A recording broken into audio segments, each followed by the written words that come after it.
Hi, and thanks for checking out my channel. My name is Hannah, and this is Jar of Fireflies. Here you'll find content all about my life as an Orthodox Jewish homeschooling mother of 3. And tonight starts Yom Kippur. So Yom Kippur starts in just a few short hours, and I thought, kind of spur of the moment, hey, I'll pop on and do a vlog about it. So here I am. So just to talk a little bit about Yom Kippur is the holiest day of the Jewish year. This is when we are closest to God. Yom Kippur translates to Day of Atonement, and we get this from a verse in the book of Leviticus that says, "For on this day he will forgive you, to purify you, that you will be cleansed from all your sins before God." So on Yom Kippur we fast, and this is a complete fast. No food, no drink, from sundown tonight until sundown tomorrow night. We don't even brush our teeth. Don't worry, I won't be talking to anybody. Now, I just feel that I need to say whenever I talk about fasting and religion, there are always medical exceptions to this. I myself have had medical exceptions to fasting on Yom Kippur. Like, it happens. But in general, everybody is fasting. Other things that we refrain from are wearing leather shoes, applying lotions and creams, washing and bathing, and sex. Okay, so like I mentioned in my previous video, I am not a good faster. I generally start a fasting day by just being very nauseous, then later in the day I'm very weak. Overall, it's like not so great. But I do it because it is so important. So my plan is to stay in bed all day. My husband already knows that he's gonna be in charge of the kids all day. We made food today so that they have what to eat tomorrow without us having to worry about any of that. And yeah, that's kind of the plan. I'll be in bed all day. Super exciting, right? I am all prepared already with my machzor so that I can spend a lot of time praying. That's the plan. Laying in bed and praying. This is like the biggest machzor that I have. A machzor, by the way, is a prayer book that is dedicated to one holiday. In this case, the holiday of Yom Kippur, so just one day. And yes, the prayers are a lot longer. This is my largest machzor, so the prayers are longer than any other holiday. Full disclosure, I'm also going to bring just a regular old fiction novel with me, some kind of mystery most likely. Because the important thing is fasting, I want to make sure that I have something else in case I need something else to distract me to get me through so that I am fasting. Because that is the most important thing going on of the day, as far as obligations of what we have to do. I prepared for the fast by drinking a lot of water today and also by eating a lot of protein heavy foods. I made chicken for lunch. We're about to have some chicken for dinner for our final meal before the fast. I've also been cutting down on caffeine for the last few days. So today I didn't even touch caffeine until around 1 o'clock this afternoon. I had a Coke, and also just in general trying to take it easy all day. I've also been preparing by trying to get into this sort of spiritual headspace of asking Hashem for forgiveness, thinking about the things that I have done wrong over the past year, and just getting ready to be in that place where I can sincerely ask for forgiveness and really atone for my sins and be ready for a fresh start, a new year, and a clean slate. So the fast starts around 7 o'clock tonight. It ends around 8 o'clock tomorrow night. And yeah, so I'm just gonna go keep taking it easy, get ready for our final meal before the fast, and kind of start getting into that headspace for what Yom Kippur is. Here is our final meal before the fast. This is pretty traditional for us before a fast. So we have some oven-baked potatoes and onions, some homemade pita bread, and some oven-baked chicken with spices.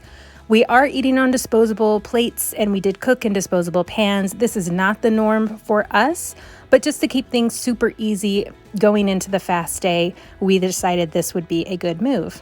Oh yeah, and lots of water. Still drinking that water.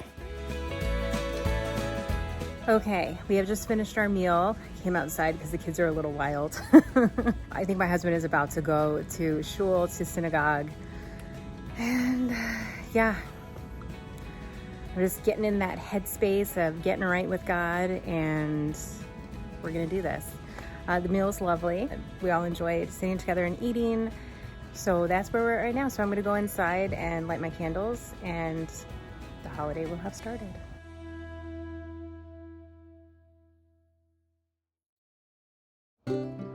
The fast is over. It is now the nighttime. I've just finished Havdalah for myself, and I've got some pizza in the oven because I've started craving pizza this afternoon.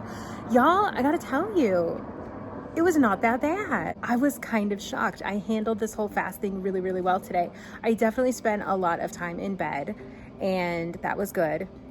But I was hungry, but I wasn't feeling sick. I didn't have headaches, I wasn't miserable or anything like that. I just felt like I'd maybe missed dinner by a couple hours. So I'll take it. That was great. I ended up taking the kids for a walk in the evening, and parenting while you're fasting is not easy.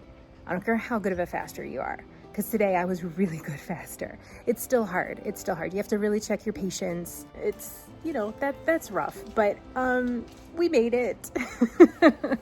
Spent a lot of time outside with the kids playing when I wasn't in bed, and I was able to come outside in the morning and pray, which was really nice to do that outside. I love being outside in nature. I feel closer to God there, so that was really nice too. But yeah, I'm gonna go in and check on my pizza.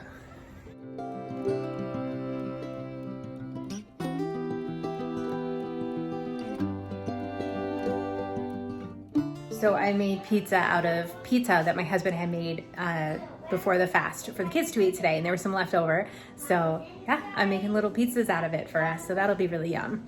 My husband is just finishing up his davening right now, and you can hear now that I'm inside, the kids are much louder. So that's why I took it outside to talk to you guys there a minute ago. But yeah, so that's kind of where we're at. I am so thrilled that the fast went so well. I felt like it was a really meaningful day because I did get to daven, and I did get to have some time just thinking about things and all that. Hey kiddo, are you low? All right. So yeah, it was a good day. It was a good day. I have never had a fast like this before in my life. I am in a slight state of shock. Like, I literally still have not eaten yet. I had a little grape juice when I did Havdalah for myself, but that was it. And now I'm just kind of like, okay. So yeah, I'm feeling pretty good. I'm feeling good. This was a good Yom Kippur. It was very good. I hope that you guys learned a little bit about Yom Kippur and enjoyed seeing how it was for me. Sorry I couldn't film on the day. We don't film on the day because we don't use our phones and all that stuff on the actual day of Yom Kippur. So it's like Shabbat in that aspect, which I've talked about before. So yeah, oh my gosh. I can't even get over how the day went, but that's good. It's good.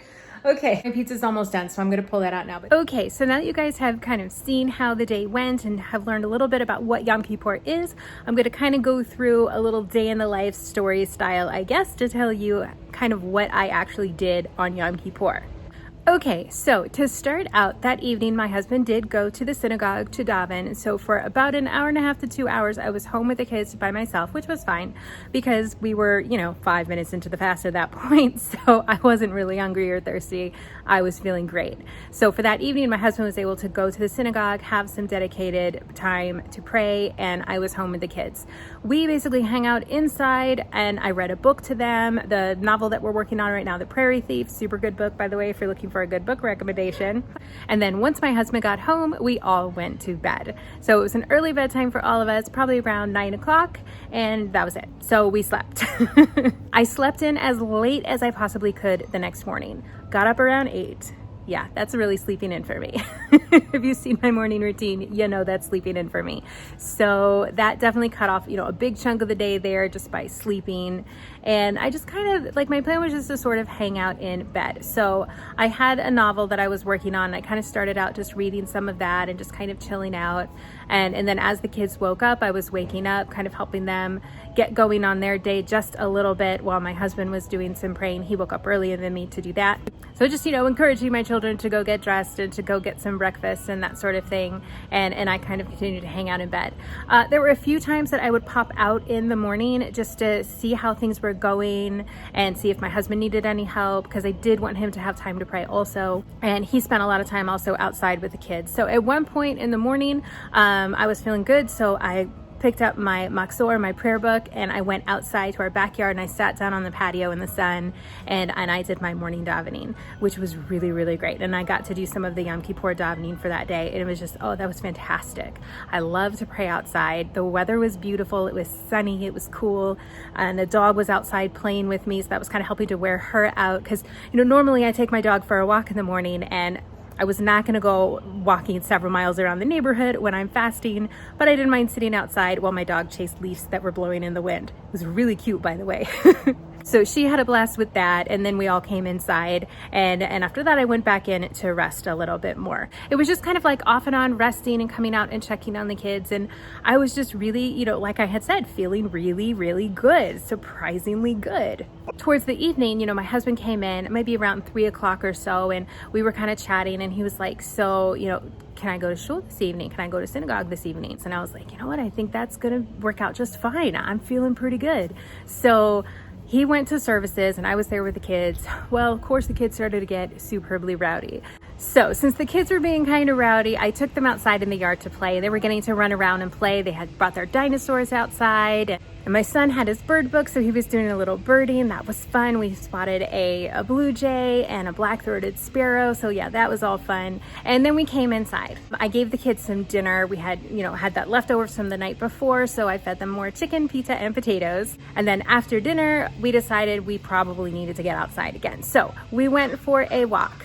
I loaded everybody up, put the toddler in the stroller, and grabbed the dog, and we went for a walk down the street. So we just really walked up and down a few streets here pretty close to our house. We saw a few friends. We got to say hello. Didn't really stop to chat. You know, I wasn't feeling super chatty. Like I said, you know, I was doing good, but still felt like I'd missed dinner by a few hours. So after our walk, we came back to the house, we dropped off the dog, and then we walked over to the synagogue to pick up my husband because we knew that he was probably going to be headed home soon-ish. So we thought, hey, we'll just go over there and walk him home. It's been a while since we've walked him home from services. Of course, it's a pandemic, so it's not like he's going to services all the time anyways.